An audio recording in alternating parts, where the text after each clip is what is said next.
बिस्मिल्लाहिर्रहमानिर्रहीम। लाखों करोड़ों दुरूदो सलाम मोहम्मद मुस्तफ़ा सल्लल्लाहु अलैहि वसल्लम और आले मोहम्मद पर। मैं हूं उमर दराज गोंदल।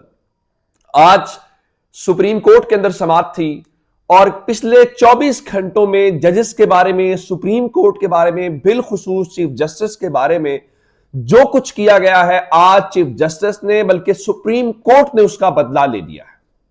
कल एक टर्म यूज की गई, वन मैन शो, और मैंने ये कहा था अल्लाह करे पाकिस्तान से वन मैन शो का हकीकी खात्मा हो और हम भी बांग्लादेश और इंडिया की तरह तरक्की करने लग जाएं। आगे चलते हैं, हुआ क्या कल से लेके सारी रात, और कहा गया कि इख्तलाफी फैसला आ गया है, 4 जजेस ने यह फैसला मुस्तरद कर दिया है, तो इसलिए हुकूमत को वहां पे जाना ही नहीं चाहिए और खेल खत्म हो गया है। मैंने आपको बताया था अगर तो हुकूमत आज के इस फैसले के हवाले से ये समझती है कि वाकईतन खेल जो है वो खत्म हो चुका है, तो उन्हें इसका बायकॉट करना चाहिए।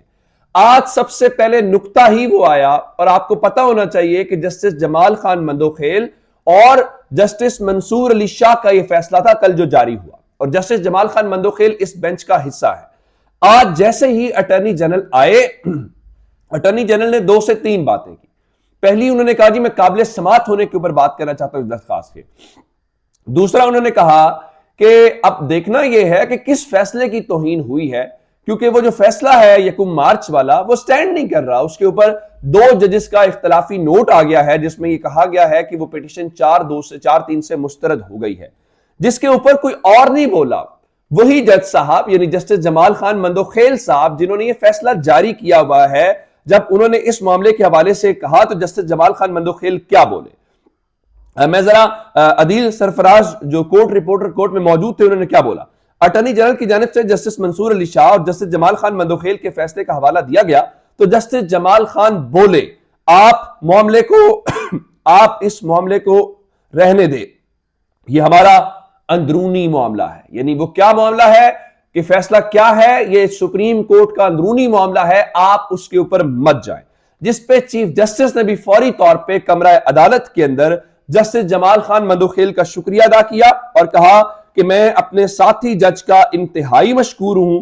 फाजिल जज साहब ने 2 टोक अंदाज में वजाहत कर दी है, शुक्रिया जज साहब। ये चीफ जस्टिस के रिमार्क्स थे। इसका मतलब है कि जनाब आली जो आपने अमली तौर पे जो तमाशा लगाया, जो आपने जाल फेंका पाकिस्तान की सुप्रीम कोर्ट को डिवाइड करने का, पाकिस्तान की सुप्रीम कोर्ट को काबू करने का, वो अल्लाह का शुक्र यह है कि 24 घंटों से पहले आपके मुंह पे आन पड़ा है और वही जमाल खान मंदोखेल साहब ने इस बारे में आपको जो है वो कर दिया। अब अगला मामला, इस वक्त जब मैं वीडियो रिकॉर्ड कर रहा हूं तो समाअत है, जब आपके तक पहुंचेगी शायद समाअत चल रही हो या वो मुलतवी हो जाए। दूसरा मामला इस हवाले से हो गया। दूसरा, फुल कोर्ट। अटॉर्नी जनरल ने आज विफाकी हुकूमत की जानिब से कहा कि उन्हें दरखास्त पर एतराजात भी मुस्तरद हो गए उनके। दूसरे नंबर के ऊपर फुल कोर्ट बेंच बनाने की जो इस्तदा है अमलन वो भी मुस्तरद होगी। कैसे? अदालत ने अटॉर्नी जनरल को निशस्त पर बैठने की हिदायत की और तहरीक इंसाफ के जो वकील हैं अली जफर को कहा कि आप दलाइल शुरू करें, और चीफ जस्टिस ने कहा कि हम समाअत के आखिर में इस हवाले से जो अटॉर्नी जनरल की इस्तदा है उसको देखेंगे। इस मोमेंट तक जो तहरीक इंसाफ के वकील हैं अली जफर साहब, उनके दलाइल मुकम्मल हो गए। अब अगली जरा बात सुनिए। आमिर सईद अब्बासी साहब जो दुनिया न्यूज के स्पेशल कॉरेस्पॉन्डेंट हैं, कोर्ट को कवर करते हैं, वो ये कहते हैं सुप्रीम कोर्ट की रफ्तार से लगता है कि कल तक इंतखाबात की तारीख का फैसला हो जाएगा। अब मैं आपको ये बात बताना चाहता हूं, आज जस्टिस जमाल खान मंदोखेल ने जब ये एक बात की तो उन्होंने एक बड़ा जायज सवाल उठाया। उन्होंने जब ये अटॉर्नी जनरल को कहा कि हमारा अंदरूनी मामला है, इसमें ना पड़े, उन्होंने कहा कि आप सिर्फ इस सवाल का जवाब दें कि क्या इलेक्शंस 90 रोज के अंदर होने चाहिए या नहीं होने चाहिए। अब हुकूमत का इस हवाले से बड़ा सादा सा जवाब है। चीफ जस्टिस ने आज यह भी कहा कि हम इस कार्रवाई को, जो मैंने कहा आमिर सईद अब्बासी करें, कल तक उम्मीद है। उनका कार्रवाई को लंबा नहीं करना चाहते। सादा सा सवाल है कि क्या इलेक्शन कमीशन तारीख को आगे कर सकता है या नहीं कर सकता। अब इस बारे में आज एक बात बहुत सादा थी कि ये बात बहुत सादा है कि इलेक्शन कमीशन के पास इस तरह से तारीख आगे करने का कोई इख्तियार मौजूद नहीं है। अब बाकी मामलात इनके पास हो गए। मैं चीफ जस्टिस वाला आपको बताना चाहता हूं कि उन्होंने कहा कि कोई कानून इलेक्शन कमीशन को इंतखाबात मुलतवी करने का इख्तियार नहीं दे सकता। अच्छा, इजाजुल एहसन साहब ने इस हवाले से कहा कि इंतखाबात की तारीख देने का तो मामला हल हो चुका है ना, अब ये तो मामला है ही नहीं है, सुप्रीम कोर्ट के अहकामात पर अमल भी हो गया। सवाल यह है कि क्या इलेक्शन कमीशन सारे अमल को खत्म करके इलेक्शन मुलतवी कर सकता है? क्या इलेक्शन कमीशन खुद इंतखाबात की तारीख का ऐलान कर सकता है? इस हवाले से बैरिस्टर अली जफर ने कहा कि नहीं, इलेक्शन कमीशन खुद तारीख का ऐलान नहीं कर सकता, जिस पे चीफ जस्टिस ने कहा कि 1988 और 2008 में इंतखाबात मुलतवी कैसे हुए। अली जफर ने कहा कि इलेक्शन कमीशन की बुनियादी जिम्मेदारी है साफ और शफाफ इंतखाबात को यकीनी बनाया जाए। फिर वहां पे मामला यह हुआ कि देखें इलेक्शन मुलतवी कैसे हो सकते हैं, फिर वहां पे नुक्ता ये उठा कि इमरजेंसी लगाकर ही इंतखाबात को मुलतवी किया जा सकता है, तो ये चीफ जस्टिस का कहना था। दूसरा फिर वहां पे आया कि मुल्क मौशी बहरान से गुजर रहा है, मौशी बहरान को नजरअंदाज नहीं कर सकते, जिस पे चीफ जस्टिस ने कहा कि अब तक पंजाब में 61 ऑपरेशन हुए, सिंध में 367, खैबर पख्तूनख्वा में 1245। पंजाब की सूरत हाल खैबर पख्तूनख्वा से मुख्तलिफ है। उन्होंने कहा तुर्की में जलजिला मुतासरा इलाकों की जगह के अलावा हर जगह इलेक्शन हो रहे हैं, यानी तुर्की की मिसाल भी वहां पे आ गई। अब उन्होंने कहा कि इलेक्शन एक्ट में कहता है जहां मसला हो वहां पोलिंग हो सकती है, ऐसा नहीं हो सकता पूरा इलेक्शन मुलतवी कर दिया जाए। यानी लाहौर के अंदर आपको अमन अमान का क्या मसला है, अगर किसी दूर दराज इलाके में है वहां पोलिंग मुलतवी कर दें, आगे पीछे कर लें, लेकिन अब पूरा इलेक्शन मुलतवी नहीं कर सकते। इसका मतलब यह है कि इस वक्त वो इमरजेंसी की सूरत हाल नहीं है। फिर अगली बात यह आई कि भाई पैसे कहां से आएंगे। चीफ जस्टिस ने कहा कि देखिए अगर आपने इलेक्शन करवाना हो, आपकी नीयत हो, तो इस हवाले से एक चीज हो सकती है कि आप जजेस की तनख्वाहों में से कटौती कर लें और वहां पे ये मामला जो है वो हल हो सकता है। लेकिन वहां पे जस्टिस जमाल खान मंदखेल ने कहा कि इंतखाबात आगे कौन लेके जा सकता है, यहां पे आइन खामोश है, क्या पार्लियामेंट आइन में तरमीम नहीं कर सकती?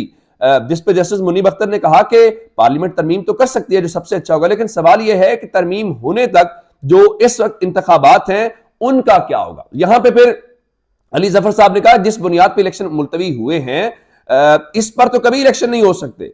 अब ये तो नहीं हो सकता कि आप जो वजूहात बता के इलेक्शन को, यहां पे फिर एक सवाल हुआ कि देखें हम उन इदारों से क्यों नहीं वजाहत ले लेते जो इस हवाले से इनकार कर रहे हैं या वो मुआवनत नहीं कर रहे। तो इसके बाद एक और जो इस बड़ी डेवलपमेंट है, वो डेवलपमेंट ये है, मैंने कल आपको बताया था कि अगर तो ये अमली तौर पे हुकूमत समझती है कि 4-3 से फैसला जो है वो आसकुत का खत्म हो चुका है, तो इन्हें बायकॉट करना चाहिए। अगर ये उसका हिस्सा बनते हैं तो इसका मतलब ये होगा ये शोर शराबे का मवाद तो जरूरी है। अच्छा, एक बात मैं आपको और बता रहा हूं, जैसा जजेस ने कहा कि आप हमारी तनख्वाहों में से कटौती कर ले लेकिन इलेक्शन करवा, इस तरह से तहरीक इंसाफ के बंदे ने ट्विटर पर लिखा। आप तहरीक इंसाफ वालों को कह दें कि जिसने वोट डालना है वो 1000 रुपया साथ जमा करवाएगा, पैसे इकट्ठे हो जाएंगे। आप ओवरसीज पाकिस्तानियों को कह दें हम आपसे इलेक्शन में आपका वोट डलवाना चाहते हैं, आप पैसे दे दें, इतने पैसे तो वो दे देंगे। ये 8-10 अरब तो कोई इतनी बड़ी बात नहीं है, ये तो आप एक वो मैराथन ट्रांसमिशन करवा ले इमरान खान से, इतने पैसे तो वो आपको इलेक्शन के लिए इकट्ठे कर देंगे। अच्छा, अब खबर इस वक्त ये है कि हुकूमती इत्तेहाद ने, जिसमें तमाम जमातें हैं, JUI है, नून लीग है, पीपल्स पार्टी है, उन्होंने इसमें फरीक बनने का फैसला कर लिया है ताकि वो अदालत के अंदर अपना मौकिफ पेश कर सके। आप तो कल तक कह रहे थे कि अब केस खत्म हो गया, अब आप उसका पार्ट बन रहे हैं। आज अमली तौर पे हुकूमत और जो फरीकैन मुल्क के अंदर इलेक्शंस को मुलतवी करना चाहते हैं, आज उन सब के लिए बुरा दिन है और अदालत ने बहुत वाज़ेह अंदाज में बता दिया है 90 रोज में इलेक्शन हो गए, इलेक्शन कमीशन के पास ये इख्तियार नहीं है और बड़ी तेजी के साथ सुप्रीम कोर्ट इस केस को वाइंड अप करती नजर आ रही है। फर्दर समाज से कोई फैसला या कोई वहां से आएगा तो वो आप तक जरूर पहुंचाएंगे। अब तक की आज की जो अपडेट्स हैं वो यही वाली हैं जो मैंने आप तक पहुंचा दी है। अपना बहुत सारा ख्याल रखिएगा। खुदा हाफिज।